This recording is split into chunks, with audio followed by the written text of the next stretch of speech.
Tak jo, je zima, padá sníh a často mi chodí dotazy na nějaké zajímavé tipy a rady pro jízdu se zadokolkou na sněhu nebo kluském povrchu. No, popravdě ty základní tipy jsou pro všechny auta bez rozdílu koncepce a pohonu stejný. To znamená hlídat si grip předních pneumatik a naučit se pracovat s hmotností auta. To, jak se naučit pracovat s hmotností auta, je úplně jednoduchý a můžeš to trénovat i s obyčejnou felicí, nepotřebuješ tomu ani žádný sportovní auto. A pointa je v tom, rozjet se nějakou rychlost, nemusí to být žádná velká rychlost, stačí třeba 50, 60 a po ubrání plynu si auto házet ze strany na stranu a držet ho v takovým lehkým přetáčivým smyku.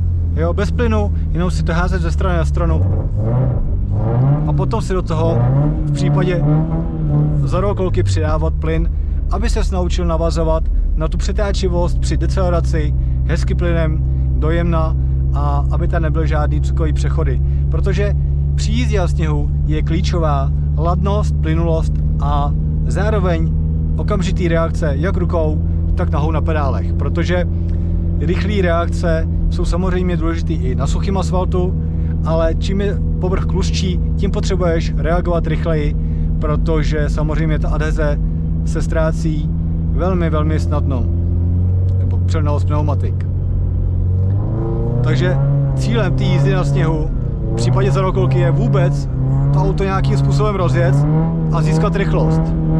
A je důležité držet, ať už máš atmosférický motor, tak turbomotor nebo přeplňovaný jakýmkoliv způsobem motor, tak ho držet ve otáčkách, aby měl okamžitou rychlou reakci a nebyla tam žádná prodleva a ty si po tom přidání nečekal na to, až to auto se probere a ty kola začnou hrabat, protože pokud chceš mít to auto pod kontrolou ve smyku, potřebuješ, aby ty kola nebo pneumatiky a kola kontinuálně prokluzovaly, hrabaly, aby ty jsi měl svou informaci, v jakém stavu ta přilnavost je. Jo, z kopce je ideální trénovat ty přenosy hmotnosti, klidně jako na brzdě, protáhnout si to, navázat na to plynem. Jo, tady ty přehazovačky, to se dá trénovat klidně i na nějaký volný ploše, na prázdném letišti, nějakým opuštěným, kterých je v Čechách mraky, rozjet to auto v přímce a zkrátka to auto házet ze strany na stranu. Naučit se, jak funguje ta fyzika auta, ten balans toho auta a ten přenos hmotnosti při tom přehazování a ty si vlastně to auto potom díky tomu můžeš do těch pomalých zatáček připravovat, protože jízda na sněhu je většinou rychlejší ve smyku. To znamená, že ty to auto si musíš jakoby do té zatáčky rozkývat, připravit a projet tu zatáčku celou bokem, protože ten průjezd by byl jinak pomalej. Kdyby si od toho auta chtěl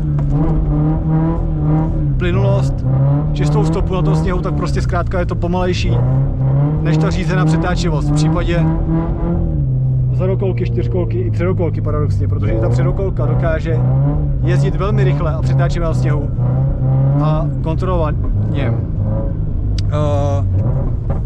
Samozřejmě primární je práce, jako vždycky na každém povrchu při jakýmkoliv sportovním nebo dynamickém ježdění je práce s plynem. To auto udržuješ na silnici práci s plynem a koriguješ si to lehkým ťukáním do brzdy. Je jedno, jestli jsi pokročilejší a zvládáš to levou nohou, nebo klidně se můžeš přehazovat pedál pravou nohou, brzda plyn, ale zkrátka je potřeba na tom plynu i brzdě být ráznej, ale zároveň precizní a hlavně rychle, jak říkám už po několikátý. Samozřejmě odlišná je jízda z kopce a do kopce.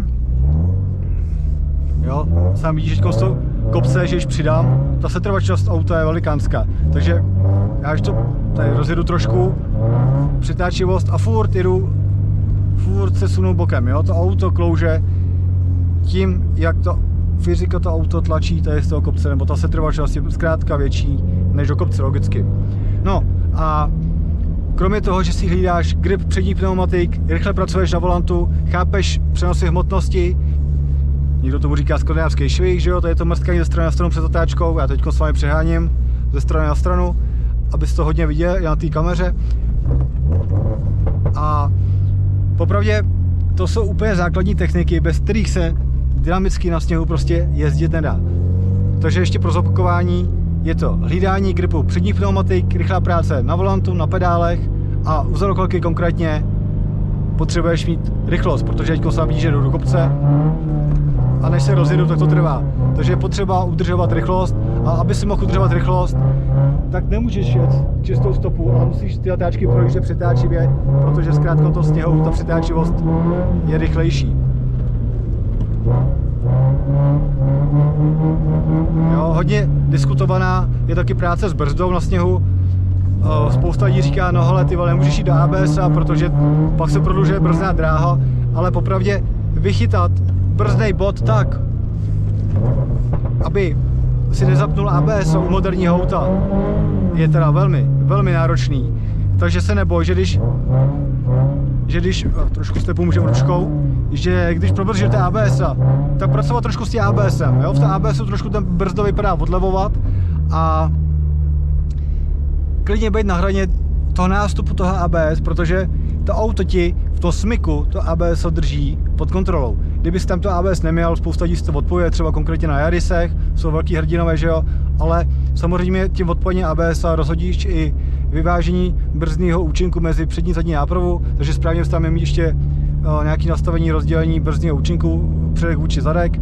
Jo, to je to baslení, já popravdě nemám rád, je lepší naučit se klidně jezdit na hraně toho ABS, nebo i zahrnout ten ABS a v tom ABSu ty zatáčky si předbržďovat, nabržďovat a vůbec není problém. Já teďko sválně to přebrzdím, teďko jsem celou dobu na ABS a krásně jsem si to auto mohl do ty zatáčky postavit, aniž by mi to nějakým způsobem omezovalo nebo limitovalo tu jízdu. Jo, zase. Na brzdě.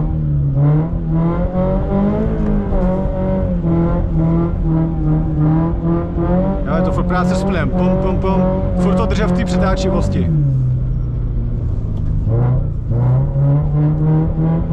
A já říkám, do zatáčky už přetáčivě. Ne až výjezd nebo ten samotný průjezd, ale už ten nájezd do zatáčky musí být přetočený to auto, protože jinak to bude zkrátka pomalý. A když do té zatáčky budeš brzdit jako na sochu, že budeš brzdit na vnitřek, na apex, tak to auto bude neotáčivý, protože na tom sněhu, jak nemáš zatočený kola, tak ti půjde čumákem rovně. Jo, teďko zatáčím, jo, strašně dlouho trvá, až to auto zlomilo a vlastně jsme se sunuli potrčně ven všema 4 kolama a to auto vůbec nebylo ohebný do té zatáčky. Jo, když to tam takhle rozhodím před tu zatáčku na té brzdě, šup a už můžu jet na plynu. Jo, a ten výjezd je dynamický. Jo, jenom brzda, na brzdě přehoupnu a už pracuji s plynem.